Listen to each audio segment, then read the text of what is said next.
একটা ছোট্ট গ্রাম নাম চরবাসবাড়িয়া। ধানক্ষেতের মাঝে পাখির ডাক, কাঁচা রাস্তা আর মাটির ঘর। সেখানেই জন্ম নেয় রাশিদা।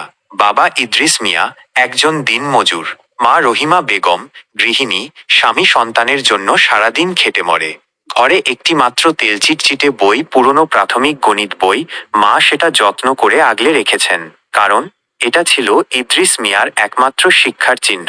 তিনিও স্বপ্ন দেখতেন, আমার মেয়ে একদিন শহরে পড়বে। রাশিদা যখন 4 বছর বয়সে প্রথমবার কলম ধরল, মা চোখ ভিজিয়ে বলেছিল, তুই আমাদের চোখের আলো রে মা, আমাদের স্বপ্ন। গ্রামের ছোট্ট স্কুলে ভর্তি হলো রাশিদা। সকালবেলা স্কুল যাওয়ার আগে বাবার সাথে ক্ষেতের ধারে বসে পড়া রিভিশন করে নেয়। স্কুল থেকে ফিরে এসে মার কাজেও সাহায্য করে, ঝাড় দেয়া, পুকুর থেকে পানি তোলা। তার বন্ধুরা খেলায় মেতে উঠলেও রাশিদা বই খুলে বসে, কারণ সে জানে তার সময় কম, সুযোগ কম, ভুল করার জায়গা নেই। একদিন স্কুলে ইন্সপেক্টর এলেন। তিনি ক্লাসে জিজ্ঞেস করলেন, ভবিষ্যতে কে কি হতে চাও? সবাই ডাক্তার, পুলিশ বলল। রাশিদা শান্তভাবে বলল, আমি একটা স্কুল বানাতে চাই, যেখানে গরিবরাও সাহেব হতে পারবে। শুনে সবাই হেসে উঠল, কিন্তু প্রধান শিক্ষক চুপ করে তাকিয়ে রইলেন মেয়েটার চোখের দিকে। সেখানে ছিল বিশ্বাস আর আগুন। পঞ্চম শ্রেণীর বৃত্তি পরীক্ষায় রাশিদা প্রথম হলো জেলায়। কিন্তু সামনে আরেক বড় বাধা, শহরের স্কুলে ভর্তি হতে হবে। কিন্তু কিভাবে? বাবা মার পকেটে টাকা নেই।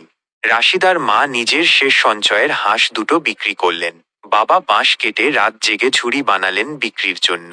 কষ্ট করে মেয়েকে ভর্তি করালেন শহরের নামী স্কুলে, আকর্ষ বিদ্যানিকেতন এ।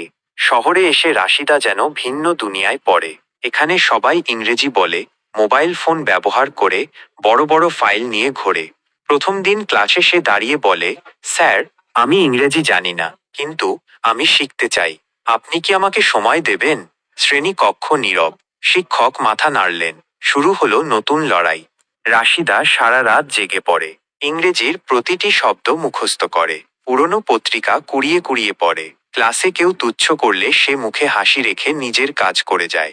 একদিন ইংরেজি পরীক্ষায় ক্লাসে প্রথম হয় সে। এক সহপাঠী বলে, তুই তো সবার চেয়ে এগিয়ে গেছিস। রাশিদা মাথা নিচু করে বলল, তোমরা শুরু করেছিলে দৌড়ে, আমি শুরু করেছিলাম হামাগুড়ি দিয়ে। এখন শুধু দাঁড়িয়ে আছি। একদিন রাশিদার জীবনে এল নতুন মোড়। জেলা প্রশাসনের আয়োজনে একটি রচনা প্রতিযোগিতা। সে লিখল তার জীবন আর মায়ের স্বপ্ন নিয়ে। সেই লেখা জাতীয় পত্রিকাতে ছাপা হলো। প্রথম পৃষ্ঠায় তার ছবি, কৃষকের মেয়ে থেকে শিক্ষার দীপ্ত আলো। প্রধান শিক্ষক ফোন করলেন ইদ্রিস মিয়াকে, আপনার মেয়ে একদিন আমাদের স্কুলের নাম ইতিহাসে তুলে দেবে। বাবা সেই খবর কাগজ পড়লেন আর চোখের জল ধরে রাখতে পারলেন না আনন্দে। রাশিদা ভর্তি হলো ঢাকা বিশ্ববিদ্যালয়ে। 4 বছর পর ফিরল নিজের গ্রামে। এবার সে একজন শিক্ষাবিদ, গবেষক। কিন্তু তার চোখে জল, কারণ বাবা নেই। বাবা মারা গেছেন তার ইউনিভার্সিটিতে ভর্তি হবার মাসেই। মা চোখ মুছে বললেন, তোর আব্বা যেদিন চোখ বন্ধ করেছিল, তোর সার্টিফিকেট বুকের ওপর ছিল। 1 বছর পর রাশিদা সেই স্কুল তৈরি করল, যেখানে গরিব ছেলেমেয়েরা ফ্রি পড়াশোনা করে, ইংরাজি শেখে, ডিজিটাল পড়াশোনা করে। স্কুলের নাম ইদ্রিস রহিমা স্মৃতি বিদ্যালয়। স্কুলের গেটের ওপর বড় করে লেখা, স্বপ্ন যদি হয় সত্যিকারের, তাহলে দরিদ্রতা রাস্তায় পড়ে থাকে, কিন্তু মন পৌঁছে যায় মহাশূন্যে। বন্ধুরা, একটা লাইক করে চ্যানেলটা সাবস্ক্রাইব করে রাখো, এই রকম আরো সুন্দর সুন্দর গল্প শোনার জন্য।